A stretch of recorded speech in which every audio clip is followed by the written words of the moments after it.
అమ్మ అప్పులు తీరడానికి గణపతిని ఏమని ప్రార్థించాలంటారు?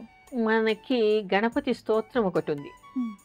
రుణ విమోచన గణపతి స్తోత్రం అనేటువంటిది ఒకటుంది. అది రోజు చదువుకోవచ్చు. అంతేకాకుండా ఓం శ్రీ గణేశ రుణం చింది అనేటువంటి ఒక మంత్రం ఉంది. అయితే ఈ మంత్రం అంటే చాలామంది ఏం చేస్తున్నారు, ప్రోగ్రాంలో విని కానీ లేదా టీవీల్లో మిగతా వాళ్ళు చెప్పేవి విని కానీ ఎప్పుడంటే అప్పుడు చదవచ్చా అంటే వెళ్తూ వెళ్తూ బస్సులో నిలబడి చదువుకోవడం, అన్నం తిన్నాక మంచంలో పడుకొని చదువుకోవడం, లేకుంటే కొంతమంది రికార్డ్ చేసుకొని పక్కన పెట్టుకుని వాళ్ళ పనులు వాళ్ళు చేసుకుంటూ ఉంటారు. కానీ ఒక అభీష్టం నెరవేరటం కోసం చేసేటువంటి మంత్ర జపం ఆ విధంగా ఉండకూడదు. గణపతికి ఎప్పుడు కూడా తెల్లవారుజామున లేవాలి. తెల్లవారుజామున ఏ 4 అలా లేవండి. లేచి స్నానం చేసి దీపారాధన చేయండి. మీ ప్రార్థన చెప్పుకోండి, మీ సంకల్పం చెప్పండి. దీనికోసం ఈ కష్టం తీరాలి అని ఆయనకి మీరు అధీనమై ఆయనకి సమర్పించి ఆయన్ని వేడుకొని ఓం శ్రీ గణేశ రుణం చింది గణేశ రుణం చింది అంటూ కనీసం ఒక గంట రోజు చేయండి. 2-3 నెలలు అయ్యేసరికి మీకు రావాల్సినవి రావడము, మీకు అప్పులు తీరేటువంటి అవకాశం ఏర్పడము, ఎప్పటికప్పుడు మీరు అప్పులు తీర్చుకునేటువంటి అవకాశం మీకు ఏర్పడుతూ ఉంటుంది. తొందరలో అప్పులన్నీ తీరిపోతాయి.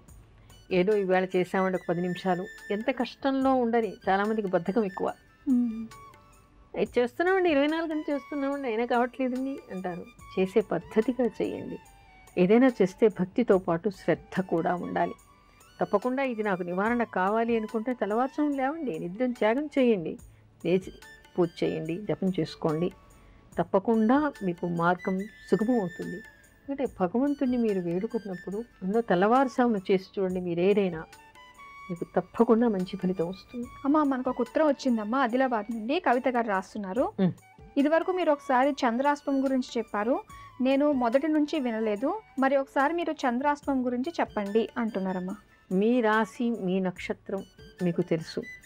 మీ నక్షత్రం ఏ పాదం ఏ రాశిలో ఉందో మీకు తెలుసు.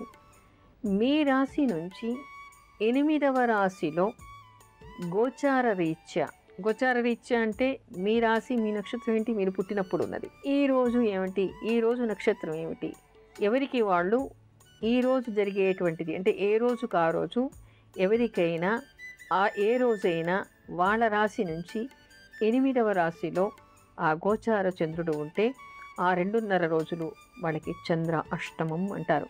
అంటే వాళ్ళ జన్మజాతకంలోని చంద్రుడి నుంచి గోచార రీత్యా ఉండేటువంటి చంద్రుడు అష్టమంలో ఉండటాన్ని చంద్రాష్టమం అంటారు.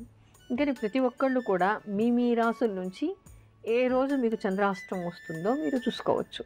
అది అత్యంత సులభంగా ఉంటుంది, భయపడాల్సిందేం లేదు. అంటే ఎవరైనా మామూలు మనుషులు కూడా తెలుసుకోవచ్చు అంటారా ఈజీగా చంద్రాష్టమం ఎలా చూసుకోవచ్చు? అది ఇప్పుడు మీది స్వాతి నక్షత్రమా? స్వాతి నక్షత్రం ఎక్కడొస్తుంది? తులారాశిలో వస్తుంది. తులారాశి నుంచి అష్టమం ఏమిటి? వృషభం అష్టమం.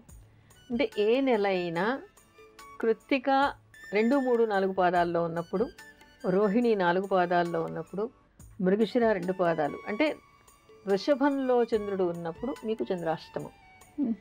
ఇప్పుడు నాకు అశ్విని అంటే ఏమిటి? మేషరాశి వాళ్ళకి అష్టమం వృశ్చికం. వృశ్చికానికి చంద్రుడు వచ్చిన 2.5 రోజులు ఒక్కో రాశిలో ఉంటాడు. మేషరాశి వాళ్ళందరికీ కూడా వృశ్చికంలోకి చంద్రుడు వచ్చినప్పుడు చంద్రాష్టమం అంటారు.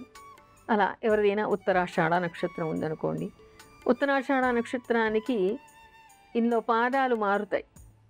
ధనస్సులో ఉండేటువంటి మొదటి పాదం వాళ్ళైతే కర్కాటక రాశిలో వచ్చినప్పుడు వాళ్ళు చంద్రాష్టమం చూసుకోవాలి. మిగతా 3 పాదాలైతే సింహరాశిలోకి చంద్రుడు వచ్చినప్పుడు చంద్రాష్టమం చూసుకోవాలి. ఆ విధంగా మీ జన్మ చంద్రుడి నుంచి గోచార రీత్యా ఉండేటువంటి చంద్రుడు అష్టమ రాశిలోకి వచ్చినప్పుడు అక్కడ ఉండే 2.5 రోజులు మీకు చంద్రాష్టమం అని తెలుసుకోవాలి. అమ్మ అలాగే చంద్రాష్టమం ఉన్నప్పుడు ఏ పనులు చేయకూడదు అంటారు? చంద్రాష్టమం ఉన్నప్పుడు సాధారణంగా ఎవరికైనా కొంత సెన్సిటివ్నెస్ బాగా వస్తుంది. దీన్ని భరించలేనటువంటి ఇరిటేషన్ వాళ్ళకి ఒక రకంగా ఉంటుంది. మానసిక బలహీనత అన్నమాట, ఒక రకంగా సెన్సిటివ్గా అయిపోతారు. అలా ఉన్నప్పుడు ఏమిటంటే ముఖ్యమైనటువంటి నిర్ణయాలు తీసుకోకుండా ఉంటే మంచిది. చంద్రాష్టమం అనగానే పారిపోయేంత ఏదో మిన్ను విరిగి మీద పడుతుందని అర్థం కాదు. ఎందుకంటే ప్రతి 27 రోజులకు ఒకసారి వస్తుంది. అందుకని ఏమిటంటే సెన్సిటివ్గా ఉంటాం కాబట్టి అప్పుడు ఏమైనా నిర్ణయాలు తీసుకుంటే మానసిక బలహీనత ఉంటుంది. కాబట్టి మనం సరైనటువంటి నిర్ణయాలు తీసుకోలేము.